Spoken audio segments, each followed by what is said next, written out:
जय हिंद साथियों। दोस्तों आज अपने बात करेंगे एनिमल डिजीज के बारे में, पशु रोग के बारे में। देखो भी अपने खेती के साथ साथ पशु पालन करते हैं और पशुओं का जब पालन करते हैं तो थोड़ी बहुत सामान्य बीमारियां उनके अंदर आती रहती है। तो अपने एग्रीकल्चर का कोई भी एग्जाम भी देते हैं तो एग्जाम में भी अक्सर क्वेश्चन पूछा जाता है कि कौन सा रोग किसके द्वारा होता है। देखो जी, पशुओं के अंदर जो रोग देखे जाते हैं मुख्यतः ये किसके ऊपर डिपेंड करते हैं।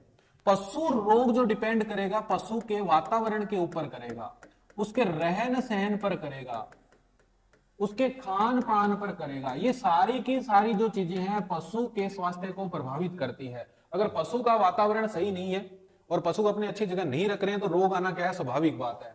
रहन सहन उसका सही नहीं है, खान पान आप गलत दे रहे हो, सूखा चारा अधिक दे रहे हो, गीला चारा अधिक दे रहे हो, जिसके वजह से दस्त हो सकते हैं, कब्ज हो सकती है, निमोनिया हो सकता है, खांसी हो सकती है।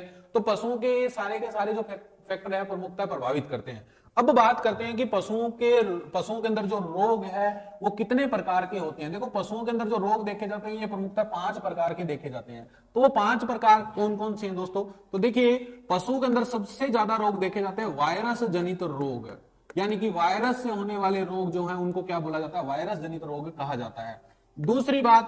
दूसरा जो रोग देखा जाता है जीवाणु जनित को बोल देते हैं बैक्टीरियल डिजीज, यानी कि जीवाणुओं से होंगे ये रोग। तीसरा रोग देखते हैं अपने प्रोटोजोआ जनित। कौन सा रोग जी?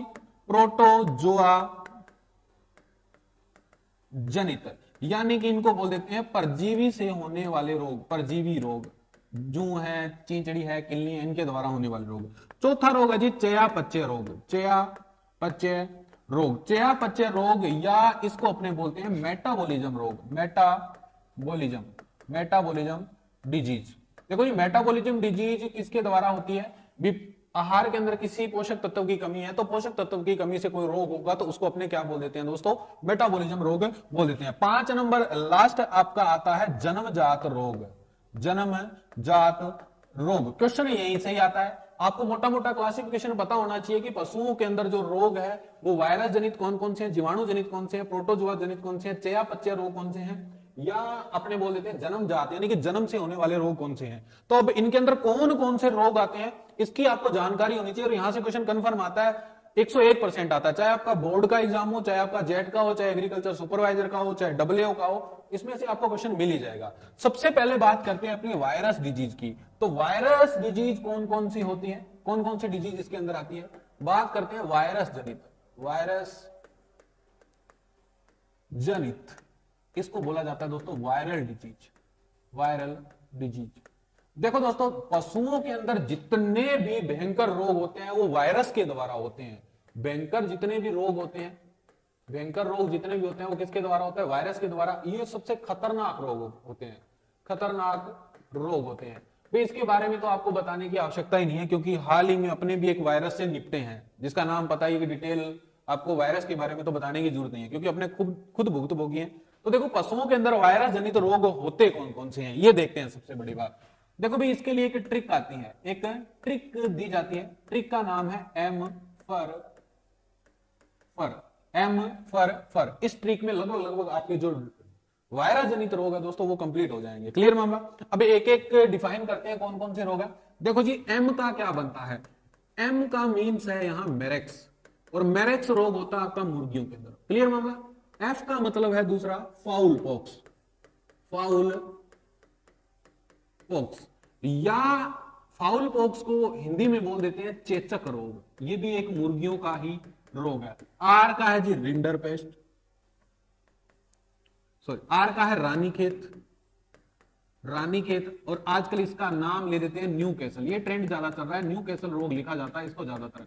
अब देखो जी, ये तीनों के तीनों जो रोग हैं ये किस में होते हैं दोस्तों? मुर्गियों में देखे जाते हैं। ये मुर्गियों के रोग हैं और वायरस से होने वाली बीमारियां हैं। अब बात करते हैं थोड़ा सा रानीखेत की या न्यू कैसल रोग की। देखो जी, इसका रानीखेत नाम क्यों पड़ा? भारत के अंदर सबसे पहले ये रोग देखा गया था यूपी के अंदर। कहां देखा गया था? यूपी के अंदर एक जगह पड़ती है रानीखेत। इस कारण इसका नाम भी क्या पड़ गया दोस्तों? रानीखेत पड़ गया।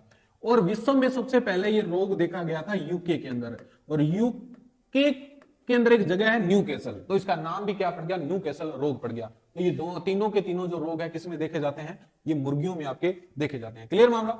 नेक्स्ट बात करते हैं, एफ बच गया और आर बच गया। एफ का क्या मतलब है? यहां एफ का मतलब देखिए, एफएमडी होता है। अब एफएमडी की फुल फॉर्म क्या है? एफएमडी की फुल फॉर्म है foot and mouth disease. Foot and mouth disease, Hindi में इसको कहा जाता है खुरपका, हाँ जी, खुरपका मुंह पका रोग, मुंह पका रोग। अब है क्या खुरपका मुंह पका रोग? भाई इसके नाम से ही स्पष्ट हो रहा है कि होता क्या है कि पशुओं के खुरों के अंदर छाले हो जाते हैं, और वायरस से होने वाली बीमारी, और पशु की एक हैबिट होती है कि कहीं भी घाव हो गया, कोई घाव हो गया तो पशु क्या उनको चाटता रहता है, तो ये जो वायरस है मुंह में प्रवेश कर जाता है। होता कब है ये? जब वर्षा ऋतु होती है या वर्षा के दौरान सबसे ज्यादा देखा जाता है, क्योंकि पशु कीचड़ में लंबे समय तक खड़ा रहता है तो खुर वगैरह गल जाते हैं, उनमें छाले हो जाते हैं, तो वायरस से होने वाली बीमारी है। पांचवा रोग एक और देखा जाता है आर। आर का मतलब है जी रिंडर पेस्ट, रिंडर पेस्ट, या इसको बोला जाता है जी पशु प्लेग। क्या बोला जाता है? पशु प्लेग। पशुओं में सबसे भयंकर बीमारी है और एग्जाम में सबसे ज्यादा पूछा जाता है एफएमडी। एफएमडी किससे होता है, किस प्रकार का रोग है? तो देखो दोस्तों, वायरस जनित रोग है जी। क्लियर मामला? ये इस ट्रिक से लगभग आपके रोग कंप्लीट हो गए। ये देखे जाते हैं जी पशुओं के अंदर। किसमें देखे जाते हैं? पशुओं के अंदर। और ऊपर वाले किसमें देखे जाते हैं? मुर्गियों के अंदर। अब एक दो रोग और है, जैसे कि रेबीज है आपका,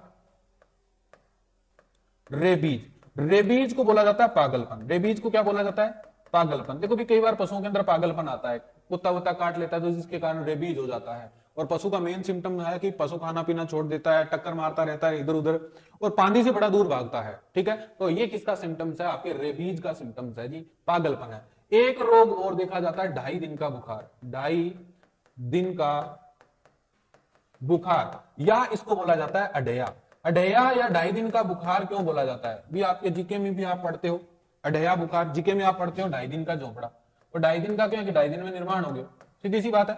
और 2.5 दिन का बुखार क्यों बोलते हैं? कि 2.5-3 दिन तक ये चलता है बुखार। ठीक है, इसका कारण इसका नाम क्या पड़ गया? अडैया या 2.5 दिन का बुखार पड़ गया। अब देखो वायरस जनित रोग आपके इस ट्रिक में कंप्लीट हो गए, 2 आप ये याद कर लेना। क्लियर? तो अगर क्वेश्चन पूछे, इनमें से ही पूछेगा, कोई आपको 2-3 बैक्टीरियल जनित दे देगा और उसमें एक दे देगा एफएमडी, तो आपको पहचानना है कि पशु के अंदर वायरस जनित रोग कौन सा है। तो आपके शायद क्लियर हो गया होगा। इसका स्क्रीनशॉट ले लीजिए एक बार। हाँ जी, स्क्रीनशॉट ले लीजिए। चलो जी, स्क्रीनशॉट आपने ले लिया होगा। नेक्स्ट बात करते हैं अपने बैक्टीरियल जनित रोग, जीवाणु जनित रोग। दूसरे रोग पशुओं के अंदर किस प्रकार के देखे जाते हैं? जीवाणुओं से होने वाले रोग देखे जाते हैं, जीवाणु जनित रोग, बैक्टीरियल डिजीज। बैक्टीरियल डिजीज, देखो जी बैक्टीरियल डिजीज कौन सी है? ये किससे होगी? कोई ना कोई जीवाणु के द्वारा होगी।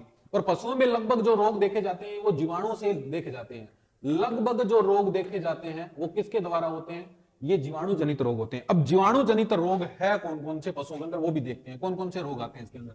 देखो जी, सबसे इंपॉर्टेंट रोग है एंथ्रेक्स।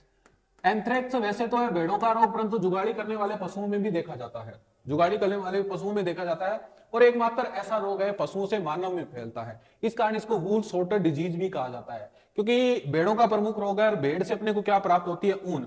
ऊन के साथ इसका रोग कारक जीवाणु है वो फैक्ट्रियों तक चला जाता है, और फैक्ट्रियों में जो मजदूर काम करते हैं उनको ये रोग हो जाता है। इस कारण इसको क्या बोला जाता है? वूल एंड सोर्टर डिजीज कहा जाता है। भेड़ों का प्रमुख रोग है, और बाकी जो जुगाड़ी करने वाले पशु हैं उसके अंदर भी देखा जाता है, उनके अंदर भी देखा जाता है। दूसरा है जी लंगड़ी। अब लंगड़ी को ब्लैक वाटर भी कहा जाता है। लंगड़ी को क्या कहा जाता है? Black water. सीधी सी बात है, वाटर पिएगा तो लंगड़ा तो चालू गई। ठीक है, तो लंगड़ी को क्या बोला जाता है? Black water. कैसी बीमारी है? जीवाणु जनित रोग है। तीसरा है जी गलघोटू।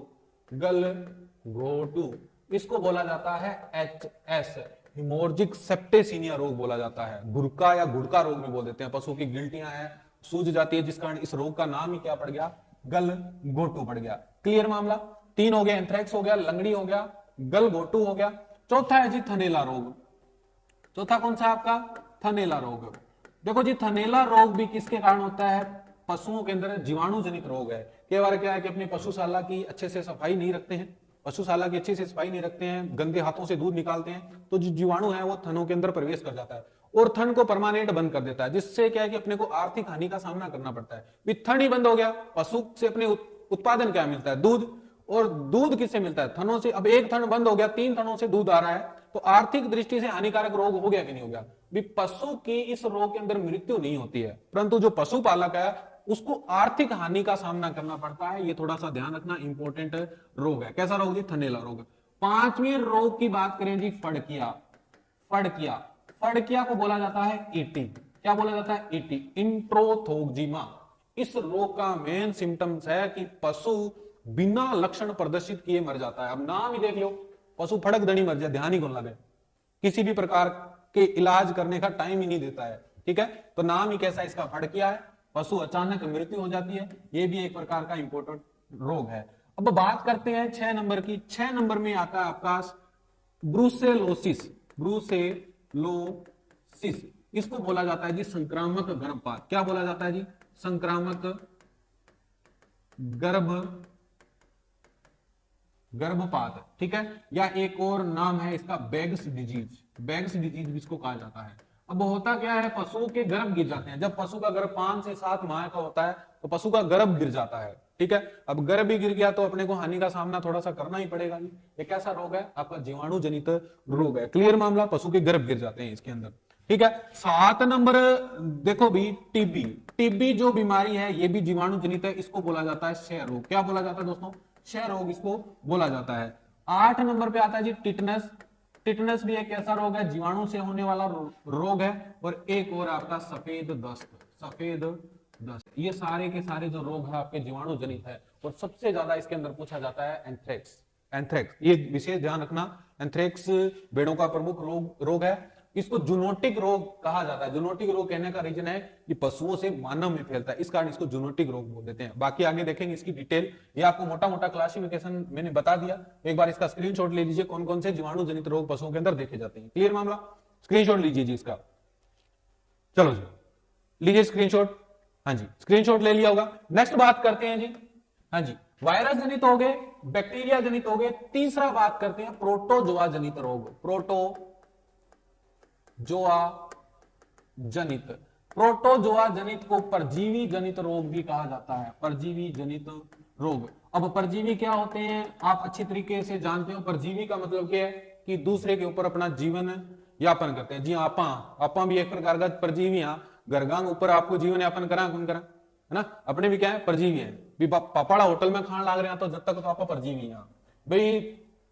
परजीवी नहीं हुआ तो आजा क्लास लेने की जरूरत कौन पड़ी, पढ़ा, है ना? वे परजीवी हैं, दूसरे को परजीवी यापन कर रहे हैं। तो देखो, परजीवी जो पशुओं के अंदर देखे जाते हैं, ये 2 प्रकार के देखे जाते हैं। कितने प्रकार के देखे जाते हैं? 2। एक तो है बाह्य परजीवी, बाह्य परजीवी, और दूसरा है आंतरिक परजीवी, इंटरनल पैरासाइट, आंतरिक परजीवी। देखो जी, बाह्य परजीवी तो आप सारे जानते हो और अपने देखते ही हैं, और कई बार तो आप भी शिकार हो जाओ बाह्य परजीवी का। जी हाँ, की जू है। ठीक है, पापा को परियांग मिल लीजिएगी जू। हाँ जी, जू है। हाँ जी, जू है, किलनी है, आपकी चींचड़ी है, और आपके मकड़ी या जिसको आप बोल देते हो माइट्स। ये पशुओं के शरीर के ऊपर आप देखते हो, बाह्य बॉडी पर या बॉडी के ऊपर आपको दिख ही जाते हैं। क्लियर मामला। अब आंतरिक परजीवी कौन कौन से हैं? देखो भी, आंतरिक परजीवी पशुओं के अंदर आप एस्केरिस देखते हो। एस्केरिस हो गया, फीता कृमि हो गया, और आपका गोल कृमि हो गया। गोल कृमि, ये सारे के सारे कौन से हैं? पशु के आंतरिक परजीवी है, यानी कि पशु के शरीर के अंदर मिलेंगे। अब ये कुछ जो परजीवी है कुछ रोग फैलाते हैं। तो कौन कौन से रोग फैलाते हैं? जैसे कि आपका सर्रा रोग है। सर्रा रोग जानते हो, जिसको तीव्रचा या अपने गलत्या रोग बोल देते हैं, और ऊंट की प्रमुख बीमारी है जी। पशु के जो अंग है वो सड़ जाते हैं, इस कारण इसको सर्रा। ये भी कैसी है कि एक परजीवी जनित है, क्योंकि इसको फैलाने का काम कौन करती है? एक गो मक्खी है, वो फैलाने का काम करती है। क्लियर मामला। एक है जी थैलीसियोसिस, थैलीसियोसिस, और एक है फेसियोलाइसिस, फेसियोलाइसिस।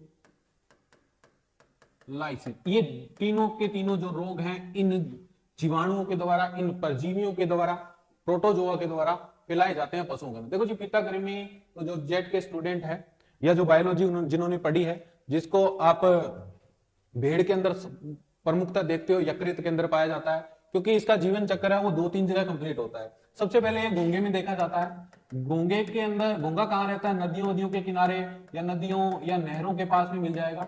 अब सबसे पहले पाया जाता है घोंगे के अंदर। घोंगे से जो नदियों के आसपास की वनस्पति है, पेड़ पौधे हैं, या जो पौधे हैं जो पशु जिनको खाते हैं, जिनका सेवन करते हैं, उनके ऊपर आ जाता है। और पशु जो इनका सेवन कर लेते हैं तो उनके यकृत तक पहुंच जाता है और भेड़ को सबसे ज्यादा प्रभावित करता है। भेड़ को क्या करता है, सबसे ज्यादा प्रभावित करता है। इस कारण इसको यकृत कृमि भी बोल दिया जाता है। भेड़ का प्रमुख परजीवी है जी, यकृत में उसके निवास करता है।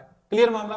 तो ये आपके कंप्लीट हो गए। प्रोटोजोआ जनित रोग या इनको परजीवी जनित रोग बोलते हैं, दो प्रकार के हैं, बाह्य परजीवी और आपके आंतरिक परजीवी। क्लियर मामला। अब नेक्स्ट रोग देखते हैं, चौथा जी। इसका एक बार स्क्रीनशॉट ले लीजिए, आप स्क्रीनशॉट ले लीजिए एक बार इसका।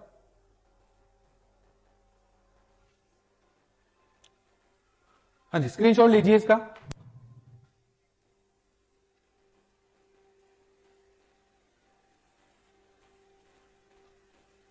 चलिए आगे देखते हैं जी। चौथा रोग आता है चयापचय रोग। कौन सा दोस्तों? चयापचय रोग, या इसको बोला जाता है मेटाबॉलिज्म रोग, मेटाबॉलिज्म डिजीज। देखो जी, मेटाबॉलिज्म डिजीज क्या होता है? देखो दोस्तों, मेटाबॉलिज्म डिजीज किसको बोलते हैं? जो किसी पोषक तत्व की कमी के कारण होगा, पोषक तत्व की कमी के कारण होगा, उसको अपने क्या बोल देते हैं? चयापचय रोग बोल देते हैं। जैसे प्रमुखता आप मिल्क फीवर देखते हो। कौन सा रोग? मिल्क फीवर, यानी कि इसको बोल देते हैं दुग्ध जवर, मिल्क फीवर। ठीक है। देखो, मिल्क फीवर किसके कमी के कारण होता है? आप जानते हो कैल्शियम की कमी से ये रोग होता है। और इंपॉर्टेंट करना, एकमात्र ऐसा रोग है जिसके अंदर पशु का टेम्परेचर है वो कम होता है, न कि इंक्रीज होता है। एकमात्र ऐसा रोग है जिसके अंदर पशु का टेम्परेचर घटता है, न कि बढ़ता है। अब होता क्या है कि पशु जब ब्याता है तो कुछ दिन तक खींच चलती है उसकी, यानी कि दूध के अंदर बहुत ज्यादा मात्रा में कैल्शियम शरीर से बाहर निकल जाता है। जो पशु के शरीर में किसकी कमी हो जाएगी? कैल्शियम की कमी हो जाएगी। कैल्शियम की कमी से होने वाला रोग कौन सा है? दुग्ध जवर रोग है, या इसको अपने क्या बोल देते हैं? मिल्क फीवर रोग बोल देते हैं। मोस्ट इंपोर्टेंट लेना। दूसरा रोग एक और आप देखते हो, कीटोसिस। कीटोसिस, देखो जी, कीटोसिस जो रोग होता है ये आपका होता है कार्बोहाइड्रेट की कमी के कारण। किसकी कमी के कारण होता है दोस्तों? कार्बोहाइड्रेट की कमी के कारण होता है जी। देखो भी, आपने कई बार नाम सुना होगा कीटो डाइट। क्या सुना होगा? Keto diet. कीटो डाइट किसको बोल देते हैं? जिनको फैट लॉस करनी होती है, वेट वगैरह कम करनी होती है, वो कौन सी डाइट फॉलो करते हैं? कीटो डाइट फॉलो करते हैं। कीटो डाइट, जिसमें कार्बोहाइड्रेट की मात्रा क्या होती है? कम होती है, और कार्बोहाइड्रेट की जगह अन्य पदार्थ वो ज्यादा लेते हैं, जैसे वसा होगी, प्रोटीन होगी, वो ज्यादा लेते हैं। ठीक है, तो इसको बोला जाता है कीटो डाइट। अब कार्बोहाइड्रेट की अगर पशु आहार में कमी है तो कौन सा रोग हो जाएगा? कीटोसिस रोग हो जाएगा। देखो जी, पीछे से एक गाणो आयो हरियाणवी रागणी ऊपर है, छोरी ले ले राम राम, उसके अंदर वो बोलता है नहीं तने रख लू सहेज, लगे कीटो सी डाइट तने रख लू सहेज। तो वो भी कीटो डाइट की है कि कीटो डाइट का मतलब है जिसके अंदर कार्बोहाइड्रेट की कमी है, और कार्बोहाइड्रेट ज्यादा नहीं लेते हैं, कहने का मतलब वेट वेट लेस करना होता है। और एक गाना और भी आया था, पतली कमरिया, जिम एग्रीकल्चर वाला भी गाना पूरा प्रचार करो। लड़कियों ने तो कमरिया हिलाई लाई, लड़के भी कम नहीं थे उसके अंदर। अब बन लड़का नहीं, बात को ध्यान को नहीं कि आपने कमरिया बच्चे ही को नहीं, आप पी पी के बना लियो, कमरो बना लियो।